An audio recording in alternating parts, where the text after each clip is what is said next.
Welcome to Heartbreak Chronicles. Ethan's boots made a dull thud on the cracked asphalt of his own driveway. The August heat in Texas, even in the evening, is enough to make the air sticky and heavy. He spent 6 full months on an offshore drilling rig in the Gulf of Mexico, battling steel, hot sun, and loneliness every single day. What sustained him through it all was a picture of his wife, Clara, and their 5-year-old son, Leo, a faded photo he treasures in his locker, in which they are smiling like the Texas sun. He came back 3 days early to surprise his family. Instead of calling, he rented a car directly from the airport, which still smelled of new car upholstery and faintly vanilla-scented air freshener. However, an inexplicable uneasiness gripped him as he stood in front of his house. The lawn was more neatly mowed than he remembered, and expensive orchids he'd never seen before sat on the windowsill. What stung the most was the brand-new black BMW parked in the driveway, replacing his reliable but old Ford pickup. The license plate is customized and reads Clara 1, a tacky and ostentatious display of braggadocio.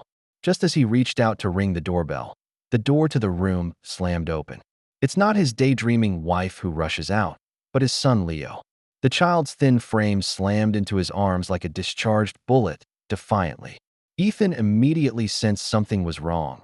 Leo's body was trembling, and tiny sobs sounded like wounded beasties. "Dad!" Leo's voice was hoarse and frightened, and she clung to his neck as if she were holding on to the last straw. Ethan picked him up, and his heart sank hard. He saw the bruises on Leo's face, a bruise on his left cheek, a crack on his tiny lip that had scabbed over. This is by no means an unusual bump left by a child playing. He also had a couple of light scratches on his little arms, as if they had been scratched by fingernails. "Leo, what's going on? Who did this?"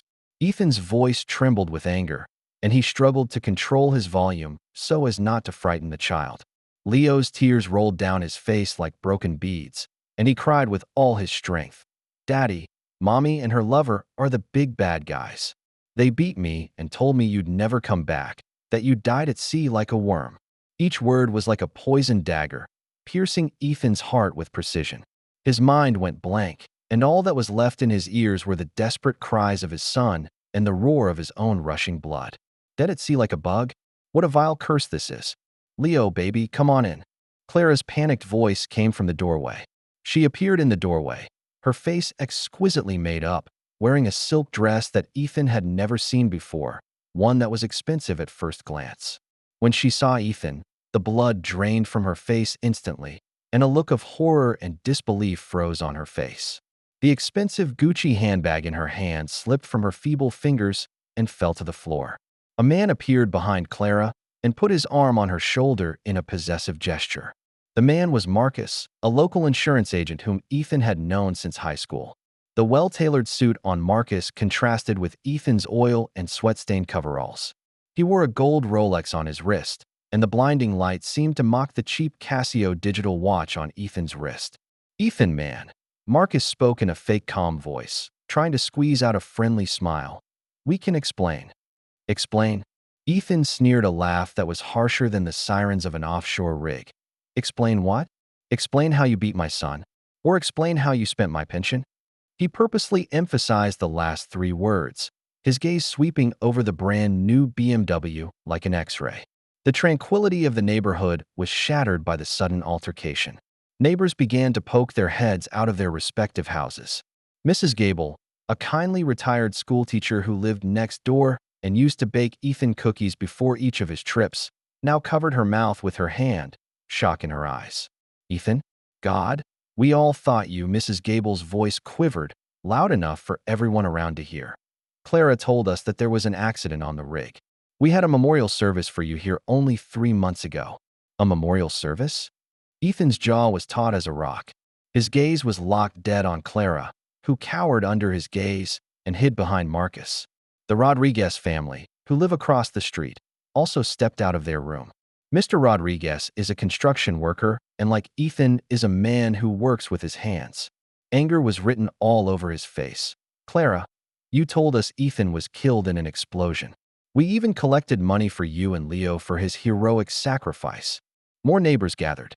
Mrs. Johnson held her baby with disbelief in her eyes. "I remember the memorial service that day. Clara, You wore a black dress but didn't shed a single tear. I thought at the time you were too sad. They told us you were dead, Ethan." Clara argued incoherently, her voice shrill with panic. "The report said a storm, and you were swept out to sea, body and soul. It was an equipment failure, not a storm." Ethan's voice was as cold as deep ocean water. "I'm stuck on the lower deck with a bad radio. It took me 3 days to climb out. But you didn't wait, did you? You didn't even wait for final official confirmation before you rushed to announce my death." Marcus tries to control the situation. "Look, this is all a misunderstanding. Clara received a notice from the company." "Shut up." Ethan's snarl silenced Marcus immediately. "I'm not done with you yet." Leo squirmed in Ethan's arms and pointed at Marcus, saying in a childish but hateful voice, "He's the bad guy. Mom says he's my new dad. He doesn't like me to cry.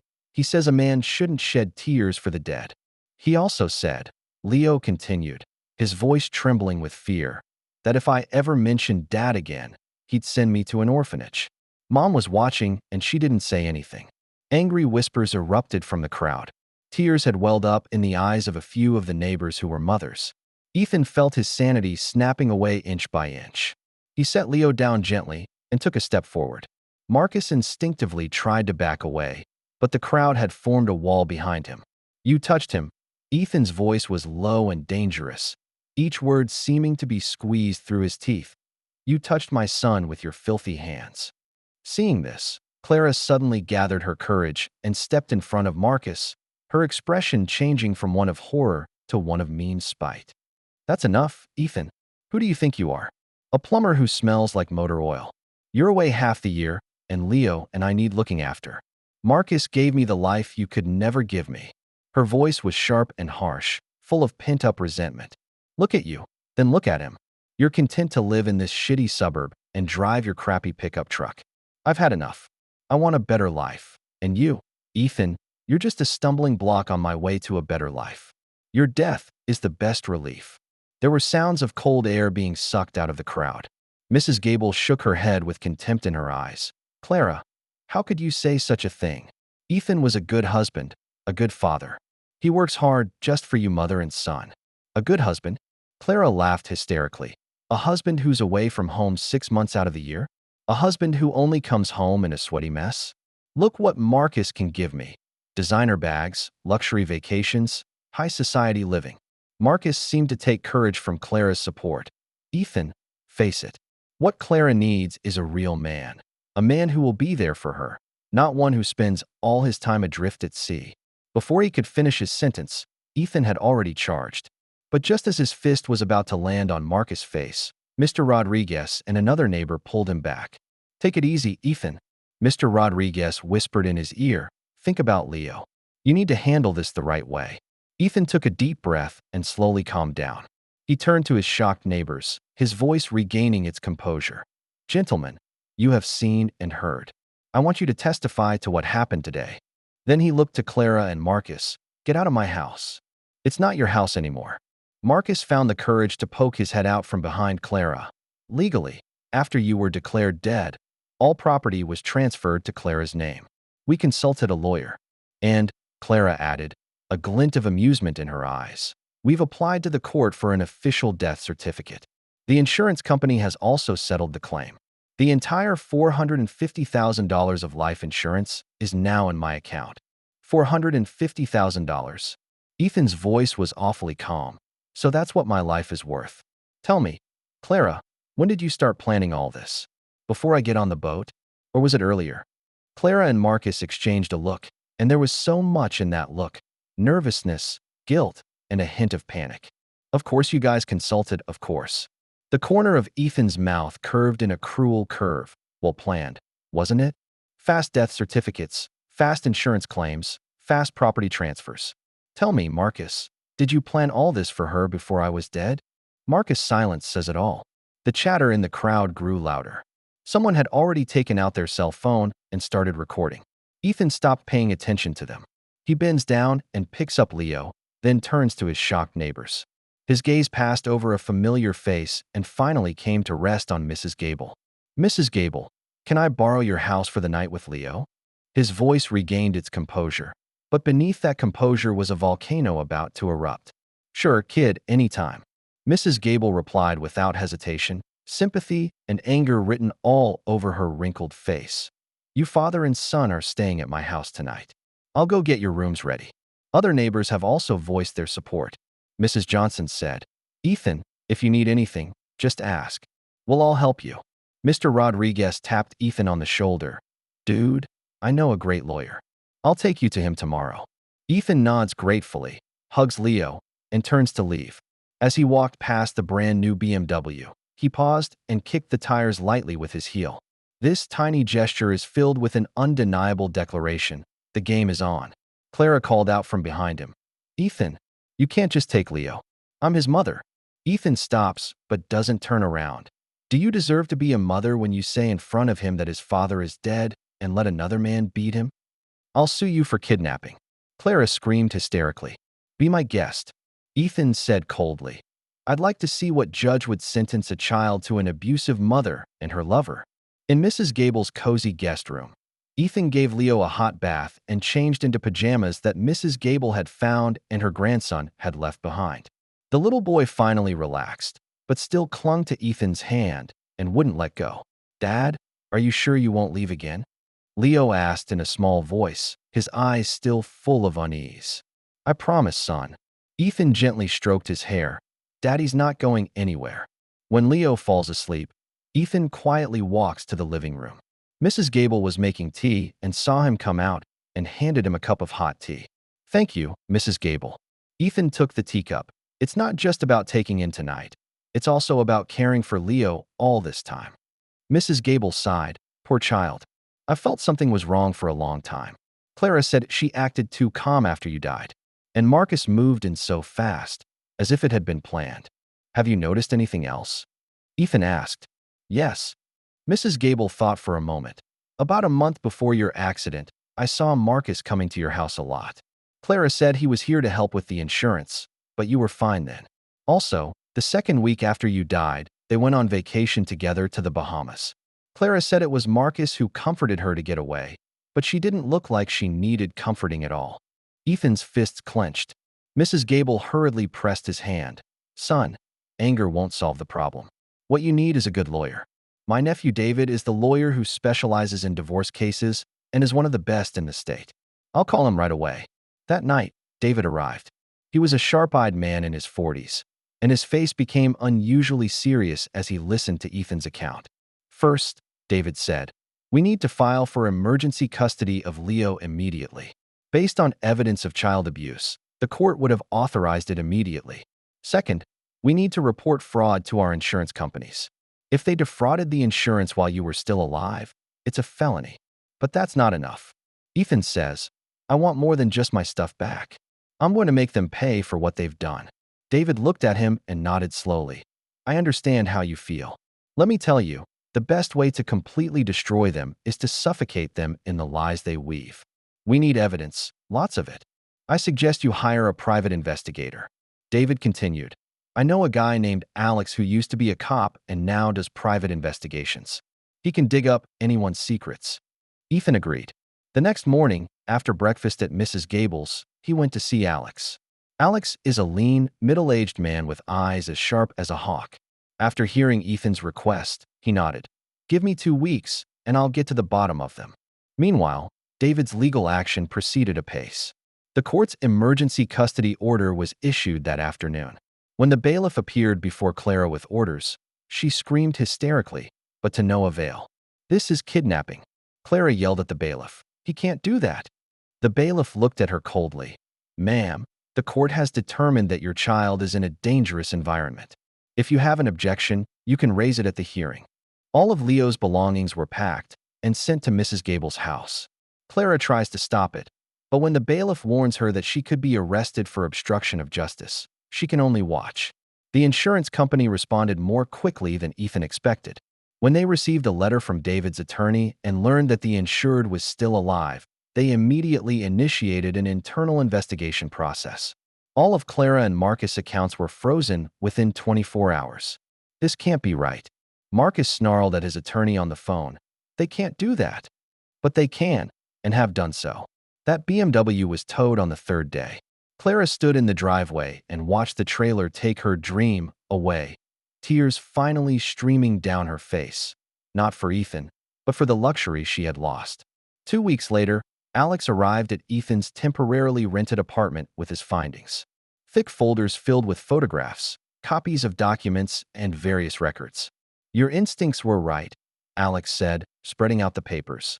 "Their relationship goes back at least a year."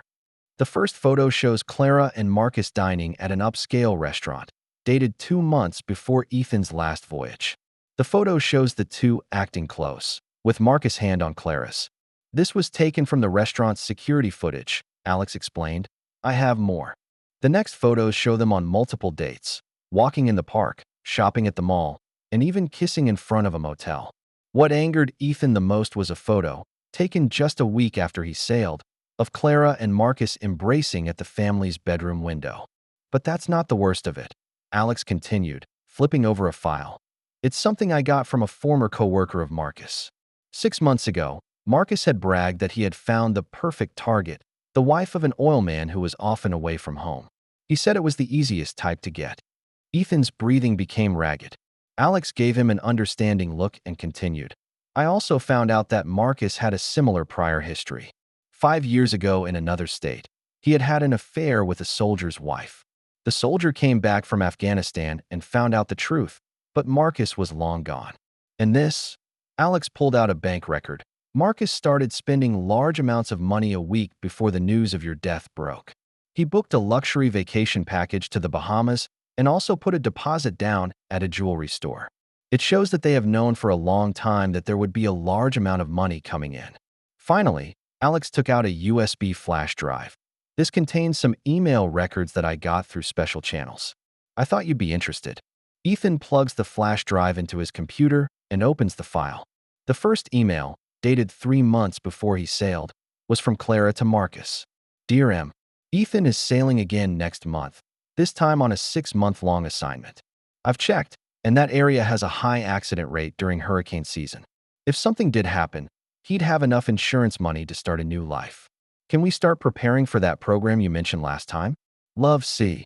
Marcus's response: "Baby, don't say that in an email. We'll talk in person. But yes, I'm already looking into the legal process involved. The key is to be quick and act before official confirmation. I have a friend who works for an insurance company who can help speed up claims. Remember to delete this email. M." Ethan's hands were shaking. "This is no longer simple cheating. This is premeditated fraud. One might even say attempted murder. They clearly want him to actually die at sea." "That's enough evidence to put them in jail," Alex said. "But I suggest you wait. We can dig up more." "Such as?" Ethan asked. "Marcus finances." Alex flipped over another document. "He's in debt. Credit card debt, gambling debt, and 2 lawsuits. He desperately needs money, and your insurance money is his salvation." "And then there's Clara," Alex continued, "who maintains the image of the perfect housewife on social media, but in reality, she's overdrawn all of your credit cards. Her desire for luxury has reached a pathological level. I checked her account on an online luxury forum, and she often complains that you don't give her enough to live on." Ethan closed his eyes and took a deep breath.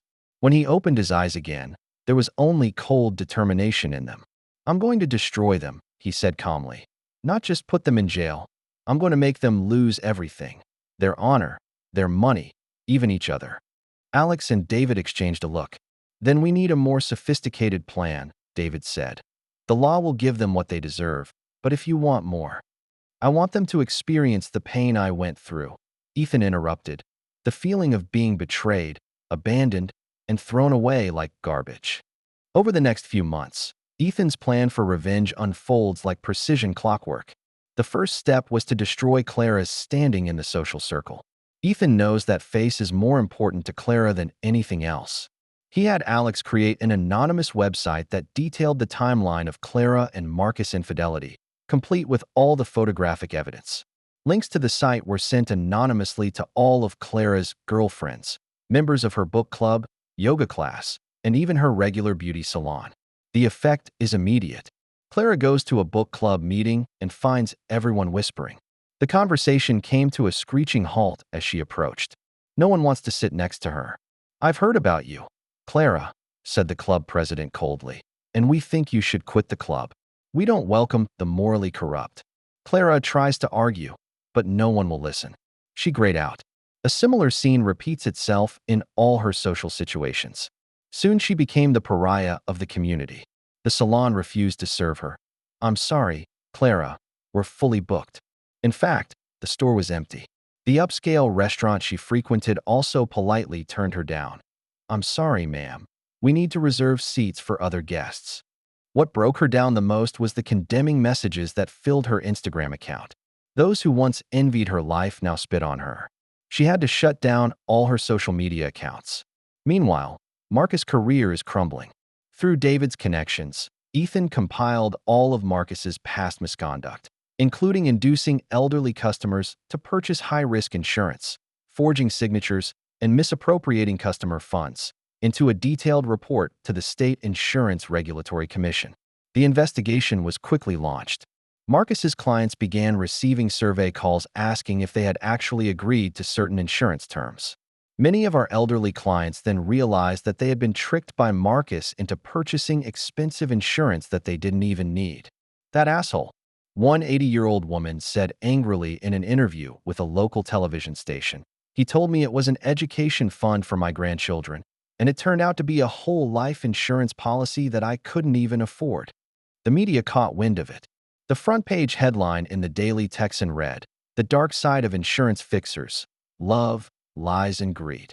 The article details how Marcus used his position to seduce a client's wife and then conspired to defraud her of the insurance money. Marcus' company immediately terminated his contract. His license was revoked, and he faces multiple criminal charges. To make matters worse, the clients who were cheated by him started filing civil lawsuits for damages. Under pressure, Marcus and Clara's relationship begins to crack. They had to move out of their luxury apartment and into a cheap motel on the edge of town. The arguments between the two men in the small, dirty room became more and more frequent. "It's all your fault," Clara screamed. "If it wasn't for your stupid plan, we wouldn't be in this situation." "My fault," Marcus countered with, "Who's been complaining about not having enough money to spend? Who was it that said they wanted to live the high life? You promised me. You said you could handle everything. How do I know that damn oil man is still alive?" Their arguments oftentimes alarmed the other tenants, and the police were called several times. Ethan's next plan is even more vicious. He had Alex fake records of ambiguous text messages showing Marcus' intimacy with another woman. The evidence was cleverly placed where Clara could find it. The effect was as Ethan expected. Clara found out and completely lost it. "You liar." She stormed over to Marcus with those printed-out text messages. "You've been lying to me. You and that bitch." "What? I didn't." Marcus tries to argue, but Clara has lost her mind. She started smashing things like crazy, everything she could in the motel room. Marcus tries to stop her, and the two wrestle. A neighbor called the police. When the police arrived, they were met with a messy room and two bruised and swollen noses. "It's you guys again," the cop said breathlessly. "This is the fourth time this month. Y'all come with us." Two men were detained for disorderly conduct and mutual assault. At the police station, they were interrogated separately. Under pressure, they started accusing each other. Clara claims the whole insurance fraud was Marcus' idea. "He seduced me. He said Ethan would never give me the life I wanted. He planned everything." Marcus fired back. "She's the mastermind. She's been trying to get rid of her husband for a long time. She even said she hoped Ethan died at sea." Their confessions were recorded by prosecutors as the strongest charges against each other. The day of the court trial has finally arrived. Ethan sat at the plaintiff's table and calmly looked at the two men at the defense table. Clara has lost a lot of weight, is gaunt, and her former delicate makeup is gone. Marcus, on the other hand, is disheveled, his suit wrinkled and his tie askew. The prosecutor showed all the evidence: email records, bank transfers, photographs, witness statements. Each piece of evidence was like a knife cutting into the defendant's last hope. The strongest testimony came from Leo. Accompanied by a child psychologist, Leo testified via video link. In a clear voice, he recounted how Marcus had beaten him and how Clara had stood by in the cold. "Uncle Marcus said he'd send me away if I didn't call him Dad," Leo said. "Mom said Dad was dead, and told me to forget him. But I know Dad isn't dead because he promised me he'd come back. They got rid of all the pictures of Dad, Leo continued, his voice catching a little. Even the one I had hidden under my pillow that Mom took and burned. She said pictures of dead people bring bad luck. There was silence in the courtroom. Several jurors had tears in their eyes. Clara's lawyer tries to mount a last-ditch defense. My client is just a woman blinded by her feelings. But no one is buying it. When Clara tries to cry about her unhappy marriage, the prosecutor coldly interrupts her. Defendant, according to the record, your husband gives you $5,000 a month to live on, not including all the bills.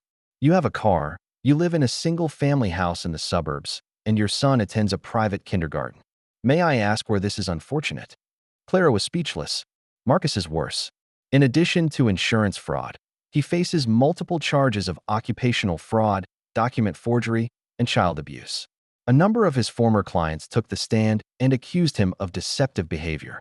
The jury's verdict came down quickly, guilty on all charges. The entire courtroom was silent as the judge passed sentence. Marcus Thompson, in view of the fact that you led this premeditated insurance fraud and have multiple prior convictions, this court sentences you to 15 years in prison without the possibility of parole. In addition, you will be required to pay damages to all of your victimized clients, which is expected to be in excess of $500,000. Clara Mitchell, you have been sentenced by this court to 10 years in prison for your involvement in insurance fraud and child abuse. You will permanently lose custody of your son Leo. The court would also like to point out in particular, the judge continued, looking sternly at the two defendants, that your behavior not only violates the law, but also tramples on the most basic moral boundaries of human beings. You take advantage of a man's love for his family and attempt to murder him in the legal sense. You abused an innocent child just because he missed his father. This behavior, it's outrageous. As the bailiff handcuffs them, Clara breaks down completely. She turned to Ethan, tears raging down her face. Ethan, please, for the sake of our former relationship, for Leo's sake, help me. Ethan stood up and walked slowly toward her. The whole courtroom was watching him. He took his place in front of Clara and looked down at the once pillowy figure. Do you remember, Clara? His voice was as calm as water. You said that my death would be the best relief. You said I was just a stumbling block to a better life for you. I was wrong. I was really wrong. Clara cried. I love you. I've always loved you. That was all Marcus compelling me. No, Ethan shook his head. It was never me you loved. It was what I could give you. When you realized Marcus could give you more, you didn't hesitate to kill me. He paused and continued. You wanted relief, and now you got it. You'll have plenty of time over the next 10 years to think about what's really important. When he finished, he turned away without another glance at her. Clara's cries rang out behind her. Leo? Let me meet Leo. I'm his mom. Ethan stops, but doesn't turn around. You stopped being his mother when you burned his father's picture in front of him. Walking out of the courtroom, the sun was extra bright. Leo was waiting outside accompanied by David and immediately jumped into Ethan's arms when he saw him come out. Daddy, can we go home now? Leo asked. Yes, son, let's go home. Ethan picked him up, but not back home in Texas. Dad found a new home in Colorado with a big yard where you can get a dog. Really? Leo's eyes lit up. Really? And Dad won't be sailing again. I'll always be there for you. Great. Leo cheered, then whispered, Where's Mommy? Ethan was silent for a moment. Mom needs to go somewhere for a while and take responsibility for the wrong she's done. Is she coming back? Maybe, but that was a long time ago. Right now, it's just the two of us. Leo nodded and leaned his head on Ethan's shoulder. It's okay, Dad. It's enough to have you. A year later, a quiet town in Colorado. Ethan's mechanical repair store is doing well. His skill and fair prices quickly earned him the trust of the townspeople. Leo is adjusting well to his new school, making lots of friends and joining the Little League baseball team. In the yard, Leo and his golden retriever, Max, run and play in the grass. Ethan was sitting on the porch with a cup of coffee in his hand and a long overdue smile on his face. The mailman delivered a letter. Ethan recognized it as a Texas prison stamp. He hesitated, but opened it. It was Clara who wrote it. Ethan, I know you probably don't want to get my letter, but I wanted to write to you anyway. Life in prison was hard, but it gave me a lot of time to think. I finally realized what I had lost. Not a mansion, not a luxury car, not a designer bag, but a loving husband and adorable son. I don't ask for your forgiveness. I just hope that one day, Leo will not hate me. Tell him mommy misses him. Clara. Ethan read the letter and was silent for a long time. Finally, he folded the letter and put it in a drawer. Maybe someday, when Leo is older, he'll show him this letter. But not now. In the evening, father and son ate dinner at the table. Dad, Leo said suddenly, Grandma Gable is coming to see us next week, right? Yes. She said she was coming to see how her godchildren were doing. Great. She makes the best cookies in the world. Ethan laughed. Indeed. Dad, I love you. Ethan's heart softened instantly. I love you too, son. Love you forever. Outside the window, the Rocky Mountains glowed golden in the setting sun. A new life has just begun, and the gloom of the past is far behind us. Ethan knew that both he and Leo would need time to heal completely, but they would be fine. Because they have each other, and that's enough. Revenge has been accomplished and justice has been served. Those who have hurt them are paying for their actions. Ethan and Leo, on the other hand, are starting a new life in a new land. Night fell, and the town went into a peaceful sleep. Ethan stood by Leo's bedside, looking at his son's peaceful sleeping form with peace in his heart. He did what he had to do, not for hate, but for justice, to protect his son, and to show those evil people that they must pay for their actions. Now it's all over. Tomorrow, another day. That's the end of today's story. For more captivating tales, hit subscribe and never miss an episode.